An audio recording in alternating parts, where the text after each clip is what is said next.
Welcome to Doodle Daddy, your podcast. Controlling our kids through comedy can make our kids great again. I'm living proof of it. Happy Shabbat, everybody. And can I get some holla for some holla? Told you so. And now for your host, best daddy ever, Michael Kornblum. And this is episode 40. My weed exit interview. My daughter is only 7, by the way. So obviously she is living proof of how controlling our kids through comedy can make our kids great again.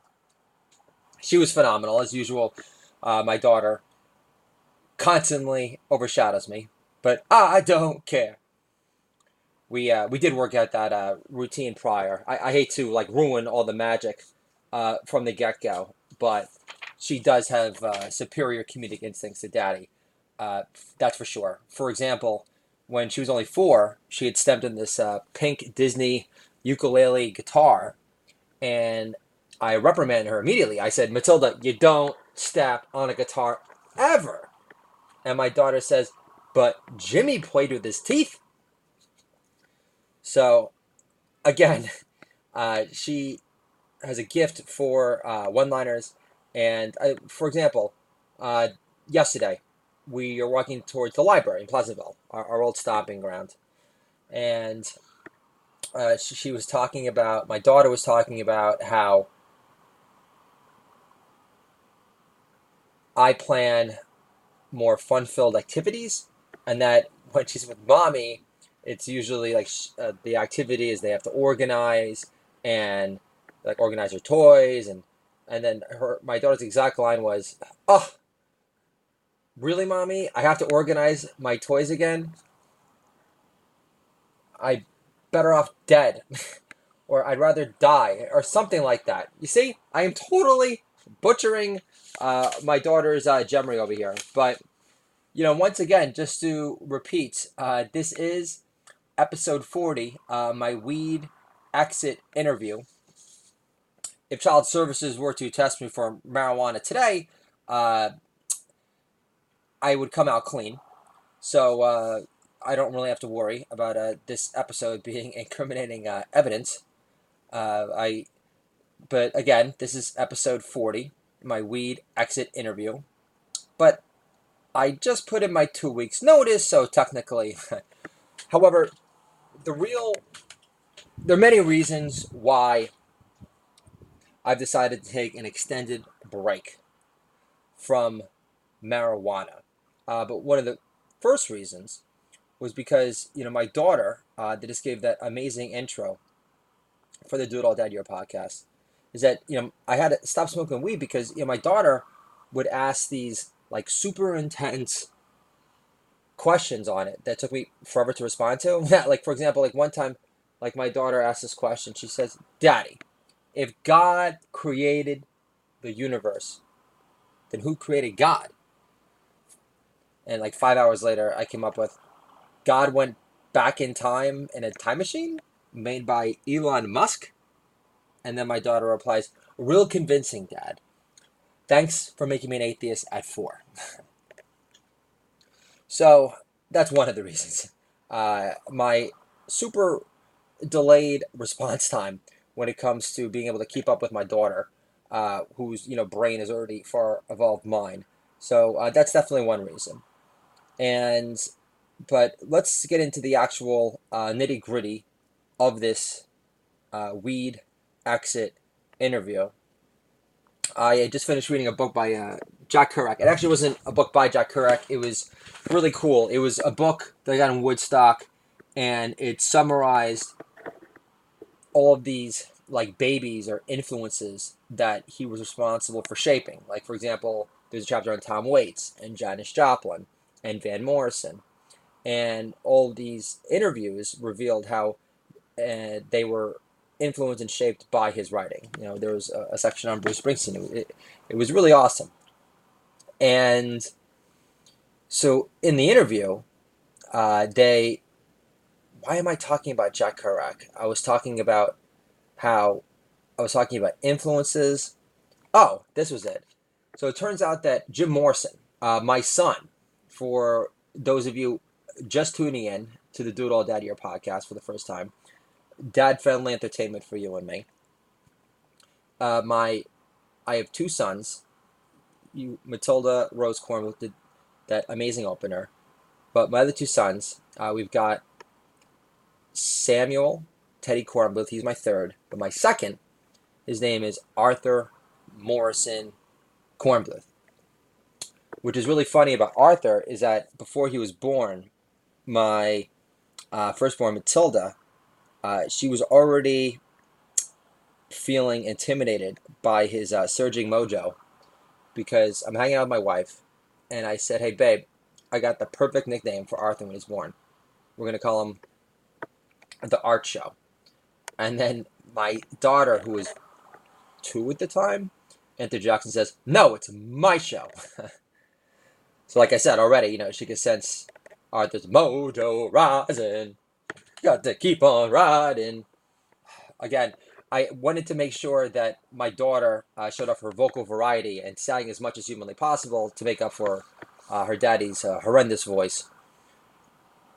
And this is here, a quick Do It All Dad Year karaoke tip. When I was living in Los Angeles, Sherman Oaks specifically, my last year out there, I used to do karaoke with my friend J Master J at this dumpy bar called The Barrel in the Valley. But it was awesome, and I was able to get at least 2 songs in. It was my first year doing stand-up, so definitely got me more comfortable performing and becoming less self-conscious. The two J&B Scotch on the Rocks definitely helped.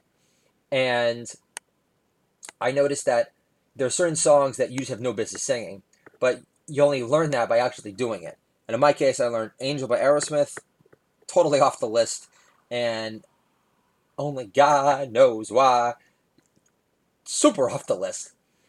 However, I actually sang that not at the Barrel, but at some bar in Woodland Hills, and I was actually, not only was I heckled, not only were the brothers booing, but they were like throwing napkins at me.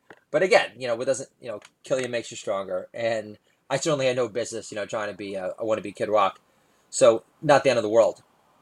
But if you want me to unleash Bob O'Reilly by The Who and do a inspired windmill jump kick, Sweet Child of Mine, Wanted Dead or Alive, no problem at all. Surefire material. So, but again, karaoke, I recommend anyone to do karaoke. Anyone that is really interested in conquering fear and getting comfortable with themselves. And I mean, who wants to be a self-conscious, scaredy cat, their entire lives? I mean, it's not fun, and it's definitely not living, as Chuck Palahniuk would say. So, in this book that's about Jack Kerouac's life, when talking about Jim Morrison, it turns out that Jim Morrison was a huge fan of Norman Mailer.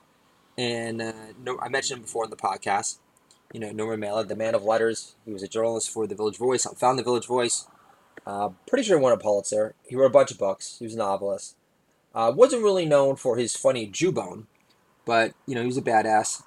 Not a badass in terms of him feeling comfortable enough with his masculinity to lunge at his myriad of wives with sharp objects, but he was not afraid to tussle. I'm pretty sure there's still a video on YouTube where he gets to a fight with Rip Torn, who played Artie in the Larry Sanders Show, and I think they're hitting each other with a hammer. They were doing some independent film anyway. So what was I going to say about Norman Mailer? So Norman Mailer, something that Jim Morrison, like before Jim Morrison kicked the bucket, was that he started doing self-interviews. And because according to Norman Mailer, he believed that the interview, could become like a new American art form. So Jim Morrison started playing out that format. If you remember the movie The Doors, you see that like bloated Jim, like talking about his life and everything. Now, obviously, I don't have the Doors resume to act like a bloated has-been rock god at the age of 27 and to have that career to reflect upon. However, I do have a long-lasting relationship with marijuana, and I thought that it would be a very juicy podcast. So that's what inspired episode 40, my weed exit interview. So let's get this interview started already. So here we go.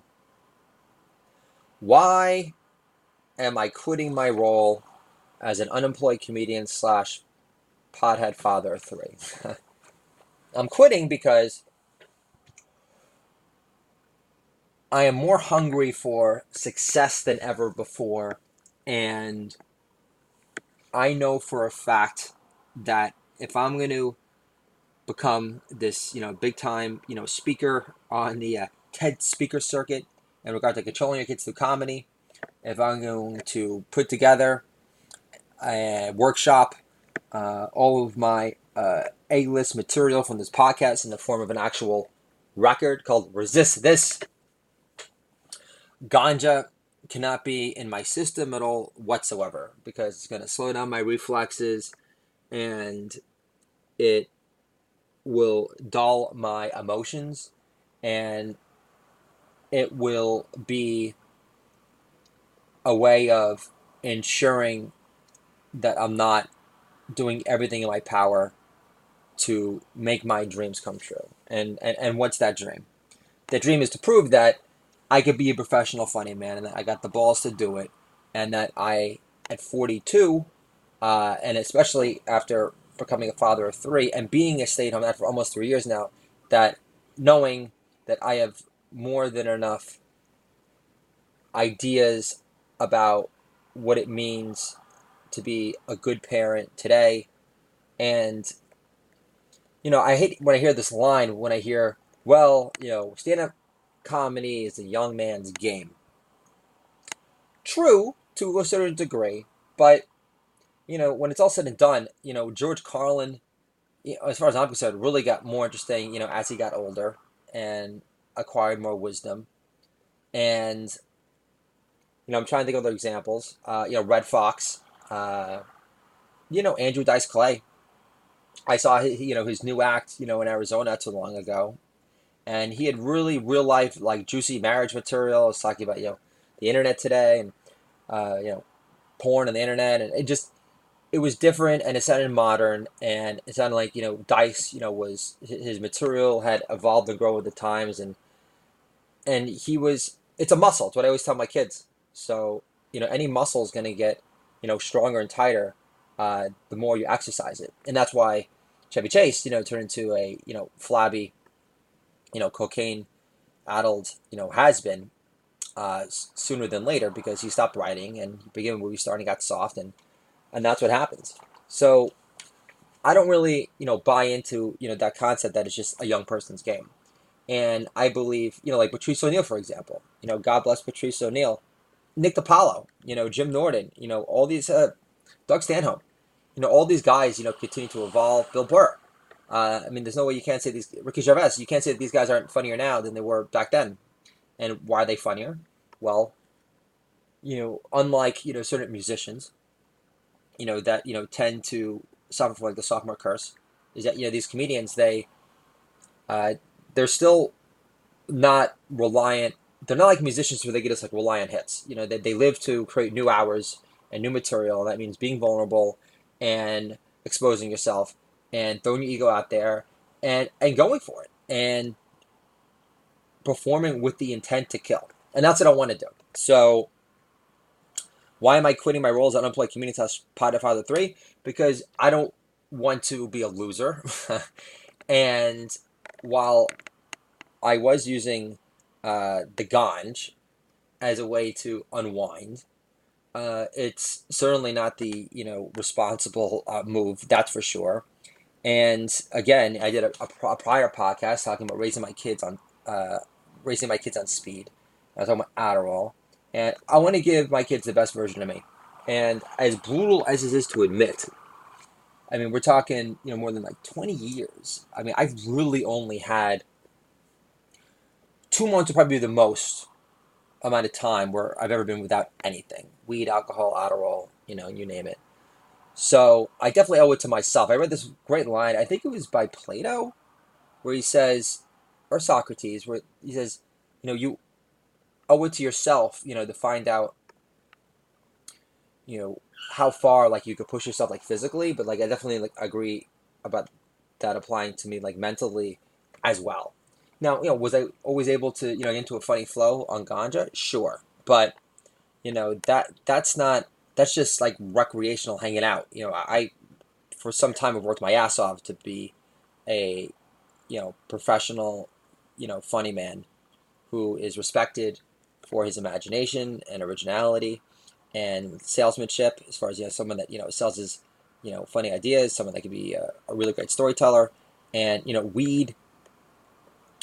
I mean, in the end, you paid money to see Bob Marley back in the day, but you ever hear his interviews, and you can only understand like every other word. Yeah, and yeah, Mitch Hedberg, everyone always sucks him off. I mean, he didn't deliver the he had like that funny, quirky voice, but never really made me laugh out loud. I mean, his stuff was absurdist, and I get it. I mean, I understand he's like the coolest Stephen Wright, but again, I know he loved his drugs, but I was back in the day, I never would have been running out to see Mitch Hedberg.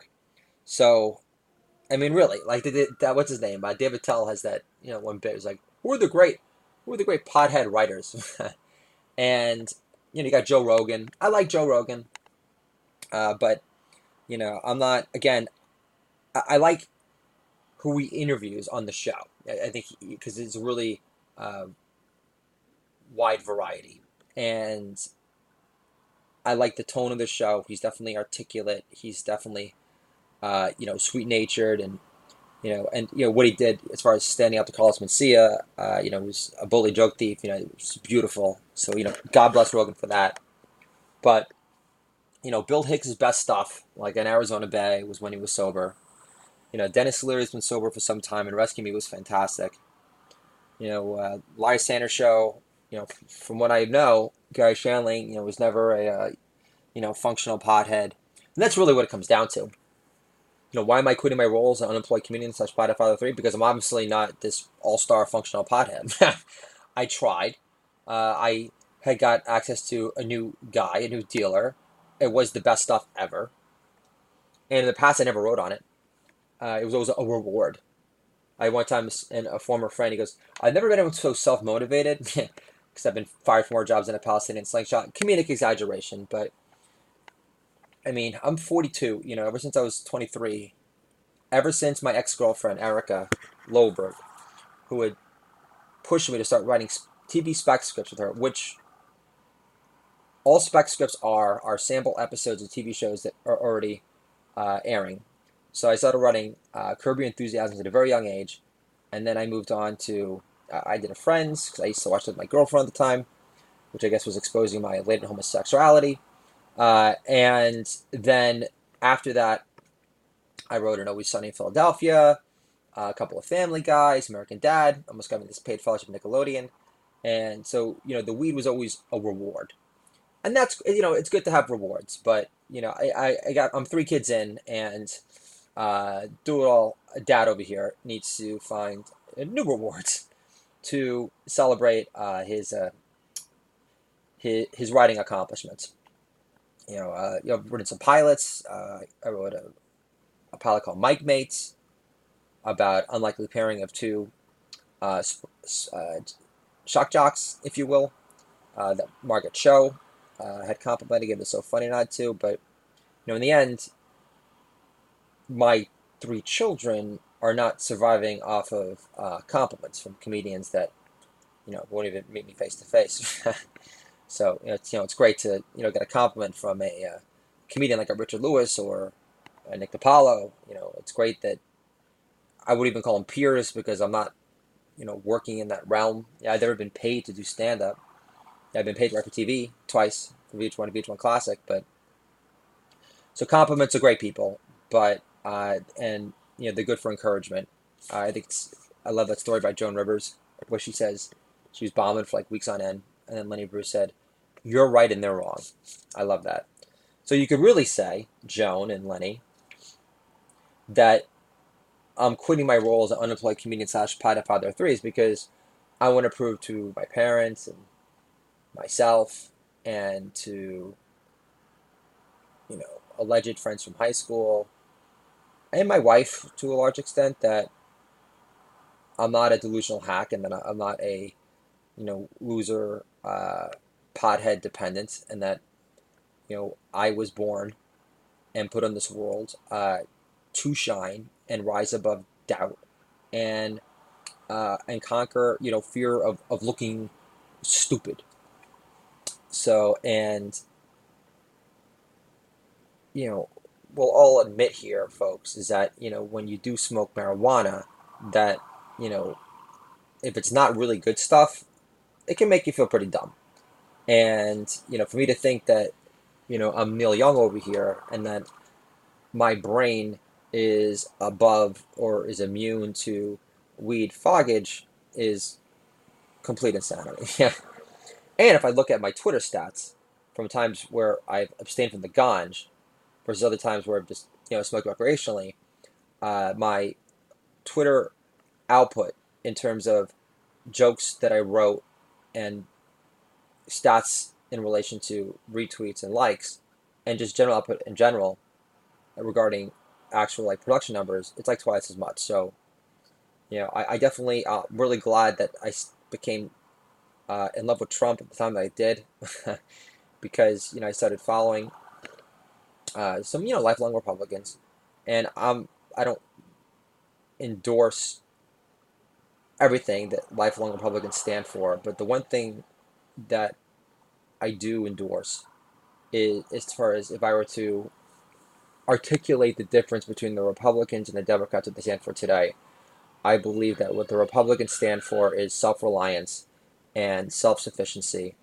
and becoming a thriver and striver on your own without the incessant reliance on free handouts and assuming ownership of your own life. And that's what I'm doing. And being a dependent at 42 isn't fucking cool. And it's not admirable. And I want to, I want to reverse the narrative. So the weed, obviously, gave me some pleasure. My vinyl collection isn't complaining about our time together, but it's time to shine, put up or shut up, and that is the main override reason for why I'm quitting my role as an unemployed comedian / pilot father of 3. And also, if I'm gonna be raising drug-free children, I need to be, I need to walk the talk, and I can't be a hypocrite because then I'll really hate myself. So at the very least, I can, and I also like the idea of until I get a publishing deal, until I start making some real bread. I just love the idea of not doing anything for at least a year. No wine, no whiskey, no weed, not even doing my one Adderall pill a week. Just nothing, and then I can feel superior to my dad who still smokes cigarettes every day, and my mom who still drinks her shitty Chardonnay, and of course my brother who still does a little bit of everything and has his fun-filled benders. So that'd be nice. And also it'd be nice to have feel that sort of, not superiority, but I mean, I have had a wife that's had to be sober for 3 pregnancies so far, and so really, if I really want to feel even keel with her, we're talking 27 months over here. So we're talking at least 2 years, 2 years and change of complete sobriety before we feel like we're on an even playing field. Yeah, I don't really know if it's that important to me. Yeah, let's just focus on 1 year for now. Because when I eventually lose this final 10 pounds and I become a dunking machine, it will be nice to have an occasional beer. Because I'm getting so fucking sick of seltzer. Yeah, I really am. So, do I think I was adequately equipped to be a functional pothead father? These are very hardcore questions. No, I don't. Because organization was ever my strong point, and that's why I did the Adderall. It was also a reason to still smoke weed, because I had the Adderall, and As long as when you're unemployed and doing the Adderall, you still feel like you're working. And when you have Adderall, the fog really doesn't like last as long. And I was still being very productive from like a joke writing perspective. But again, it's these jokes we're not putting food on the table. It's like I can even sell jokes. Who am I selling jokes to these days? And most of them are my own voice anyway. Not that I can't write for other voices, but like, do I think I was adequately equipped to be a functional pothead father? No, because when I think back to times in my life where I felt very successful. One time was in Cape Cod. Got a busboy job. Fell in love with this girl, Katie King. I never articulated it, and I was weed free that summer, and it was wonderful. Katie says, "I never knew anyone can make me so happy before." That was a tremendous gift. Outside of that, where I billed almost $100,000 for Remington International. I'm pretty sure I deleted my dealer's number on purpose. Yeah, that or I don't know what happened, but all of a sudden I had no access, and it was the best thing that ever happened to me. And it was great because we had this celebration where you had certain categories, like for example, like job orders you picked up, company ins where you're able to convince a company to come into our office to interview candidates, and you had billing. But I won the award for billing. I was the number one biller in Southern California for Remington. And we also had another office down the street called the Boylston Group. They were both in Westwood. I was number one biller, almost 100K. And we went to this awesome restaurant called the Sunset Room. And I felt like hot shit. That was really cool. And last time I checked, I wasn't smoking the ganj then. So why I haven't been mindful of that like ever since is like beyond me. But I know why. I'm convinced most drug addictions stem from lack of close friends and self-esteem issues, made worse by parents that never thought much of me in the first place.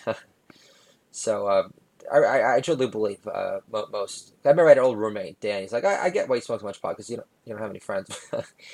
um, he was referring to out there in Los Angeles. I did have friends back in New York, but it's not as if like they were rushing out there to see me.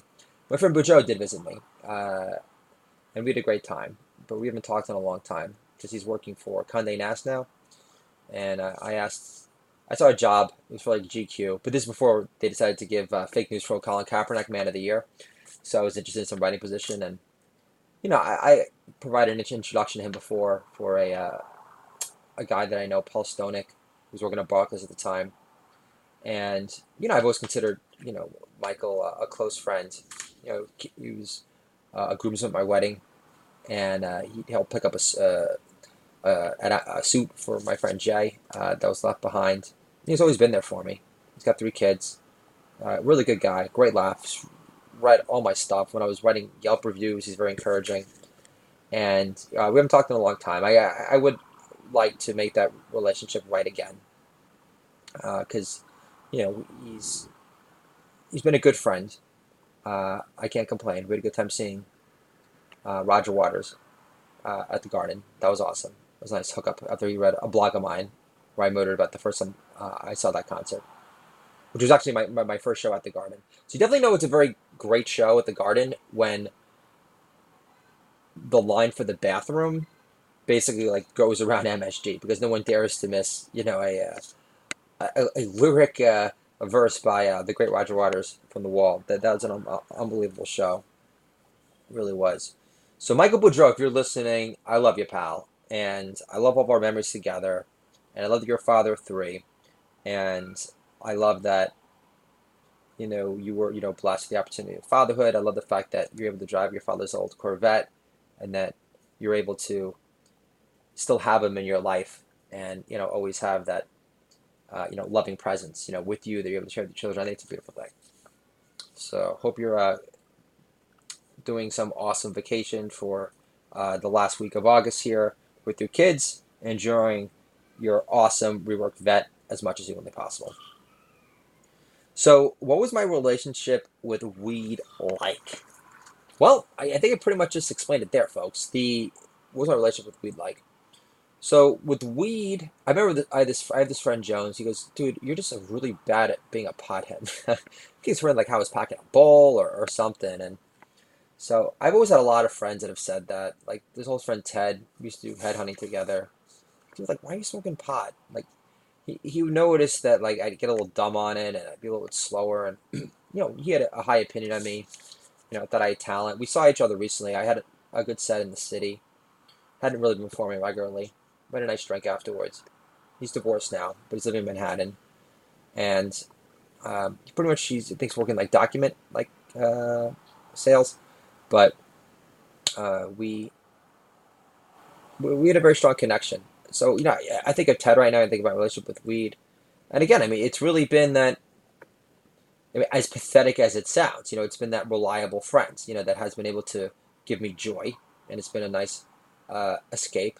Music's been great on it. Been able to enjoy movies, and on it, not really, feel the need to, be around other people. So, I would say that the relationship has been dysfunctional and more than possessive, and definitely prevented me from real living, because, reading your own blogs while you're stoned, wouldn't really consider that, real living or getting outside your comfort zone very much. So, very excited about what this new year is going to create without the ganja in my life. Read these great books by Jeffrey Gitmore. He's like the sales guru. And he talks about there are two things that you could do to affect your life each year. And that is the books you read and the people that you meet. And the thing is, if you're a pothead and you're a father of three, or forget being a father of three, but just like a pothead, you are definitely not going to make this active effort to go outside your comfort zone, get outside your house, and meet new people. So, really excited about the new people person part that will change without Mary Jane with me. So, what is the biggest factor that led me to blaze a new trail of sobriety without Mary Jane by my side? Well, I would say the biggest factor is that I just read this quote by Mark Twain where he says, "If you can't make a living off of writing in 3 years, then you should start cutting wood." And I don't want to cut wood, and obviously I've been writing way longer than that, but I'm approaching about a month for it's gonna be 3 years since I got fired from Robert Half, and I really want to give this next month and a half my all. As far as just being as honest and vulnerable and as open and as emotionally all over the place as much as humanly possible.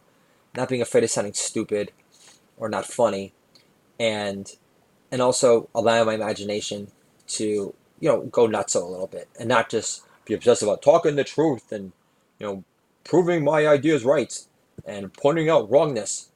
Because I read this other quote by Chuck Palahniuk. I'm so freaking tired already quoting all these other writers with actual careers. And Chuck Palahniuk says that the two most boring things in the world are, uh, I think one of them was, the truth.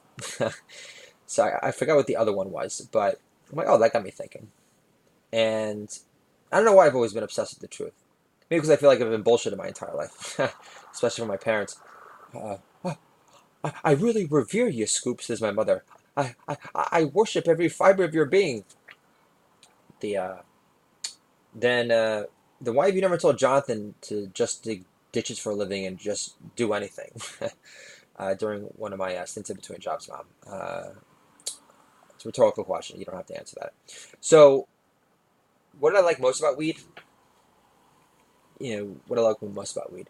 What I liked most about weed, I love reading. I did love reading my own scripts on weed. That was a lot of fun. Also, what I did like about weed, and I have to be honest here, folks, is having some moments, playing wiffle ball with my children outside. I just puffed like a hit. This is in the past, and I was able to, not be so intense, not be obsessed with, my Twitter production, and just be able to be like more in the moment. And I also love that, hanging out with friends in the city and being funny, and then going outside, because with the light. When it's dark in the city, it's the best, and you got the lights everywhere, and like puffing a oney, going back and being, extra giddy and just being like more in tune to everything. I love that. So I would say, puffing in the city, uh, not like on a regular basis, but, doing it, after like I've written a script and I feel like I've deserved it. And I feel like New York City is my playground. That's pretty cool. And seeing that last Grateful Dead show at the Capitol Theater, the simulcast, uh, that was awesome. I definitely think that, the Conjure definitely gave that movie some majestic lift. So, but in the end, it's really, most fun when you could enjoy it, with others. And, it became a problem. I say in relationship we became a problem because it did become too possessive. And, it's fun when you can share it with others. And I was just, doing it to, cope with my own, form of isolation, here in the semi-hicky hinterland of northern Westchester. And that's not a good thing because, you know, it was Erica's dream, my ex-girlfriend, that I adopted myself to be a writer. And while I do enjoy my time, by myself and everything, it's that I also, do enjoy people and I do love connecting. And that's why I got to get back on that stand-up comedy stage because, getting live laughs and, it's real magic, especially when you're able to say something off the top of your head and, call a moment or a mood and feel that surge, of laughter and feel the energy rise. It's a beautiful thing. So I can't wait to make that happen again. So what I dislike most about weed, that I made it, that I made getting high more of a priority than banging some A plus trim that I had the opportunity to in college. Let's leave it at that. Uh, why do I consider, what do I consider greener pastures than weed when getting high? Getting high off of getting a publishing deal, getting high off of getting a literary agent, getting high off of getting a talent manager, getting high off of getting national commercial money, which is FU corporate America. I don't have to work as a fucking copywriter. Money, getting high off of never having to rely or be forced to be nice to my parents. Like, oh yeah, sure, you could pay for daycare when I didn't ask for it in the first place, like that, and being able to get the home that we wanted to in Mayapack. That's gorgeous, gorgeous Victorian. Parents said, "Listen, you need a bigger house. We'll give you X." Ah, boiler room's gonna break. Then you ask for more money. No. So, what do I consider greener pastures than getting high? Than like that being what I'm looking forward to. Well, the greener pastures for me is buying that freaking home for my family through my hard work, grit, perseverance, and belief in me. So that greener pasture is at home in Mayapack, and I am making that happen, folks. That is, and you have that commitment, Matilda Rose Kornbluth, Arthur Morrison Kornbluth, and Samuel Teddy Kornbluth. And we're just going to end things here, folks, with my exit interview with weed, something I wrote last night, and I wanted to share it with you because again, this is more like nitty gritty details, and I think it will make this exit interview with weed complete. So here we go. My exit interview with weed. You've done more harm than good. I could have banged a perfect 10 in college if I didn't freeze up by the campus mailbox because of you. I passed on a three-way with a virgin, no less, because getting stoned like college roommates was more important at the time. Does this make me more gay, lazy, or insane? Either way, you suck weed. You're off the list until I'm a baller and a shot caller, and no longer a maudulin, wishy-washer every Yom Kippur, promising I'll give you up. Depressed again over my younger brother being happily employed over me again, which is twice as depressing, knowing he possesses less control over drugs than me, yet still is handed jobs with far more responsibility than I ever have. All while banging whatever he wants, eating out whenever he wants, and having a crew to kill time and consume more drugs and drinks with in relative carefree bliss wherever, whenever he likes. Nothing has made me feel like a bigger loser than the thought of only writing more to fill the void of close friends in my life, or to write just to fill more empty, unbillable time to feel better about my developing powers of expression, to prove I'm smarter than what my SAT scores indicate, mom and dad, that they hid from me. I'll never forget that moment. All my friends bragging about the SAT scores. I got 1,300, and I didn't know what I got. Turns out my parents completely violated my trust and opened them, and confirmed that their learning disability designation was correct. Yeah. So back to the piece. No more fronting. No more fronting. Excessive proud chest puffing because I got so many retweets. So and so comedian threw this compliment my way. Blah blah blah. I'm so sick of my own non-earning hype. I'm so sick of my obsession with Laugh Generation. I feel like such a putz for writing poems about my love of fatherhood, only for my wife to reply with, "That's cute." Thinking my husband is a delusional hack who thinks he's a deep comedic poet at heart to justify his starving artist dependent existence. I wrote for TV twice for VH1 and VH1 Classic. Big deal, as my mom would say. It's not like I had many close friends to share my success at the time. The bitch Hurricane Sandy, wiping out power throughout the eastern seaboard at the time, didn't help the visibility of my special, or surge of flaccid power on the spot. Special airs. I got the power! I'll get a TV agent now! Now I'll be in the WGA as a credit TV writer. No, you won't. In fact, you must return to headhunting for the evil empire Robert Half, like a two-note has-been never was, because if you were such a standout writing talent, why would you have been running into Robert Half's arms for $37K after taxes to be an overdressed cold-calling schmuck in a headset again? Jerk off. Having a pregnant wife again for baby number 2 at the time didn't help. Am I wallowing in self-pity during this self-interview? A tad. But I'm more set on expunging all forms of pretentious drip from my writing, trying to sound deeper, funnier, more insightful than I actually am. Trump winning taught I take pride in myself and shit more than I ever gave myself credit for. Trump winning also proved to me how we gave artificial meaning to so-called fake news friendships, which were never ultra-personal or airtight in the first place. So, F you, weed. So you gave me some giggles when I saw Pink Floyd, The Wall 1 and 2. I'm sorry. So you gave me the giggles the first time I saw, the first couple times I saw Pink Floyd, The Wall. And you gave me a stoner clown identity, with no identity outside of my shy knock-knee putsy one existed prior in high school. Then I went to college at Lake Forest and realized weed slowed me up major, man. It took me forever to shuffle a deck of cards. Writing a thesis statement on weed was harder than ejaculating into a condom after killing a half a bottle of Southern Comfort, regardless of how hot the sophomore Edna from Ecuador was. Then again, I got so stoned in college, I didn't even compute what my sexy mama meant when she urged me to pass on going down on her after she announced the fact that she was on her period, whatever that meant.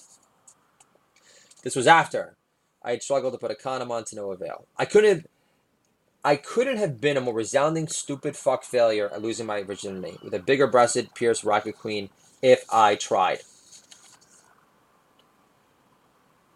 Best summer I ever had was away from weed with my Southern Belle on the Cape, Katie, I mentioned before. Weed was the last thing on my mind as her luscious yet firm 36Ds bounce up and down my man stick with ravenous delights, as her long, silky blonde hair whipped back and forth like a great blonde dame on E at the rodeo. Right now, I hear my wife's words punctuating my inner voice. Great, so now you're riding Steamy Slutty again, you dirty Jew. But at least I'm being honest with my feelings. And don't become unhinged because I state infinite accomplishments President Trump has generated so far in office. One of them being exposing lightweight intellectuals for the elitist cliche hippies that they are, but I digress. I have to think of my ex Erica now. Without her, I'm not writing my blog, I'm not doing this podcast, nor do I get my TV writing break at VH1 Classic 12 years later. Because without Erica pushing me to write and create and do more than cold call IT managers for a living as a glamorized professional parasite, I never developed the ambition to become a somebody in this world. Who was less of a taker and pusher and more of a make-believe dreamer maker and creator. And hustler of my own ideas. And not just be like a professional parasite. Feasting and living off the talent of others. My wife always dismissed Erica's past advice, which was simple. This is what Erica would say. Michael, you owe it to yourself to break things off of weed for a year now to see how your brain will react to it.